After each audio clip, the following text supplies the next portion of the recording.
गुरु शिष्य संबंध। एक बार एक व्यक्ति की उसके बचपन के टीचर से मुलाकात होती है। वह उनके चरण स्पर्श कर अपना परिचय देता है।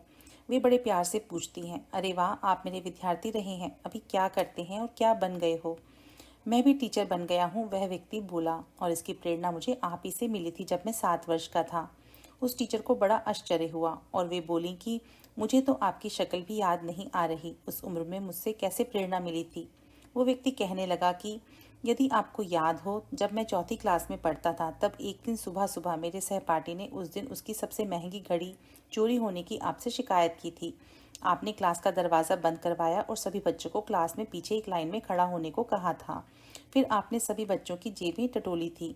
मेरी जेब से आपको घड़ी मिल गई थी जो मैंने चुराई थी। पर चूंकि आपने सभी बच्चों को अपनी आंखें बंद रखने को कहा था, तो किसी को पता नहीं चला कि घड़ी मैंने चुराई थी।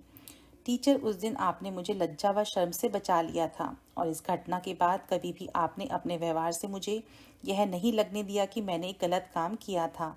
आपने बगैर कुछ कहे मुझे क्षमा भी कर दिया था और दूसरे बच्चे मुझे चोर कहते इससे भी बचा लिया था। यह सुनकर टीचर बोली, मुझे भी नहीं पता था कि बेटा वो घड़ी किसने चुराई थी। वो व्यक्ति बोला, नहीं टीचर, ये कैसे संभव है? आपने स्वयं अपने हाथों से चोरी की गई घड़ी मेरी जेब से निकाली थी। टीचर बोली, बेटा, जब मैं सबके पॉकेट चेक कर रही थी उस समय मैंने कहा था कि सब अपनी आंखें बंद रखेंगे, और वही मैंने भी किया। मैंने स्वयं भी अपनी आंखें बंद रखी थी। मित्रों, किसी को उसकी ऐसी शर्मनाक परिस्थिति से बचाने का इससे अच्छा उदाहरण और क्या हो सकता है? आइए प्रण करें कि यदि हमें किसी की कमजोरी मालूम पड़ भी जाए तो उसका दोहन करना तो दूर, उस व्यक्ति को ये आभास भी ना होने देना चाहिए कि आपको इसकी जानकारी भी है। ओम साई राम।